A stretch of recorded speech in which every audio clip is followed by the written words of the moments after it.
So Falcon 37, owned by veterans, good hardworking people. They started the company about a year or two ago and came up with the HABU. It's an integrated charging handle / cheek riser. I've been using them for a while now. Really like them, good quality American made stuff, but as I post pictures or videos on my page, I randomly see the internet commandos popping up asking a plethora of semi-ridiculous questions, but some rather good questions, which I'd like to cover here.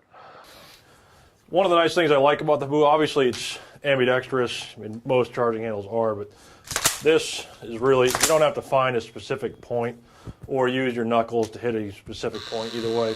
Gross motor skill, coming across, racking it, just like you rack your pistol. I mean, depending on how you guys train with your pistols, some people come across the top, whether right or left. This, basically the same function, just with your rifle. The what ifs. One of the main ones is it looks slippery. What if I get hit and blood leaks on there and now I can't rack it? Or if it's cold out and my snot drips on the charging handle, now I can't rack it. Or if aliens come down and invade and they touch it and all of a sudden there's alien jizz on there, now I can't rack it. Well, let's deal with that right now. I'm gonna take some weapon shield, oil, the stuff's like greased lightning. I already pre-lubed this, but I'm gonna put more on there just so nobody complains. And also put more on my fingers, again, so nobody complains. Put that on there, lather it up. All right, so racking the charging handle, rather simple. All right, that's complaint one. All right, complaint number two is if I got a malfunction and I need to actually, mortar the rifle, meaning put it down and apply a lot of pressure there to get the stuck case out. There's not enough purchase area for me to actually grab onto and eject the round. Well, there is. I mean, it's easy, it's not gonna break, won't function, and it actually bottoms out right where the stock bottoms out here. Now, if it's really stuck and you need to kick it, you can do that as well. Get up on your fancy table, don't hit the fan, make sure it's good, kick it. Not gonna break. Complaint number two. Complaint number three, my rifle is just fine the way it is. Your conventional type charging handle. I agree. It is probably fine the way it is, but so was the 1903, the bolt action, so was the M1 Garand, the M14, and the original M16A1. But as time goes on, things progress, new products get developed, and some people choose to progress, others just stick with what they know works. So whether you want to progress and do something new or stick with what works for you, it's fine. Just don't complain about it. So Falcon 37 has moved thousands of these so far. They've only been around for a few months, but I talked to Steve up there and asked him how many returns have they actually got from customers, and there's been 2 out of thousands, and they're legitimate returns. I mean, they forgot to ship screws with one of them. Obviously won't work without screws, and the other one they forgot to actually ship the charging handle, which won't work without that either. So out of many thousands, 2 have come back.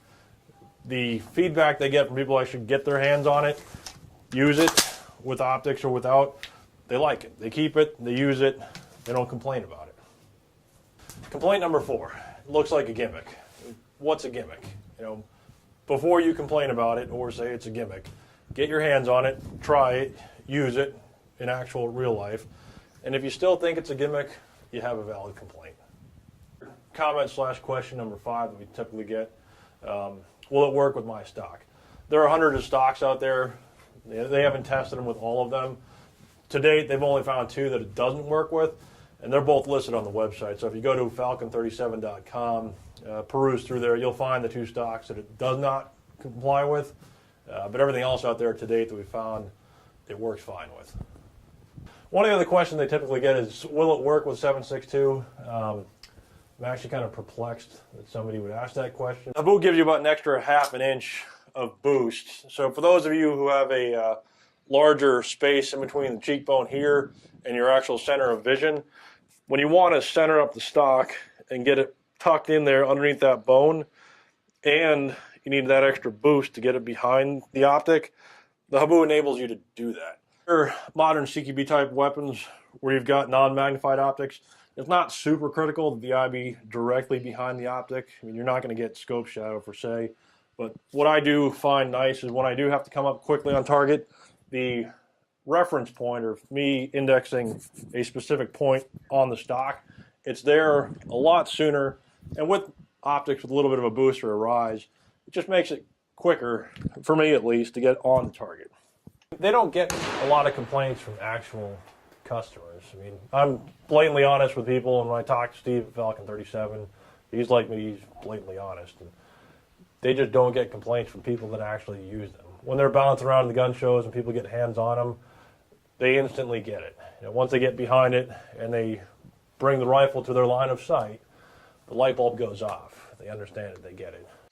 All right, guys, Falcon 37, they're a good American company run by veterans, and they're out there busting their ass every day trying to do good things. I'm not getting paid for this video, just trying to help them out along the way. That being said, get your hands on a HABU, try it out. If you like it, send the feedback in, and if you don't like it, well, cool. Now you've actually got a valid reason to bitch and complain, which at that point, myself and others on my threads will take you seriously. But until then, cut the bickering, you know, and support a good company run by veterans. All the stuff made in America. I mean, aluminum's coming out of North Carolina, and the guy molding them, he's been in the molding business longer than I've been alive, and it's a good quality product made by good quality people.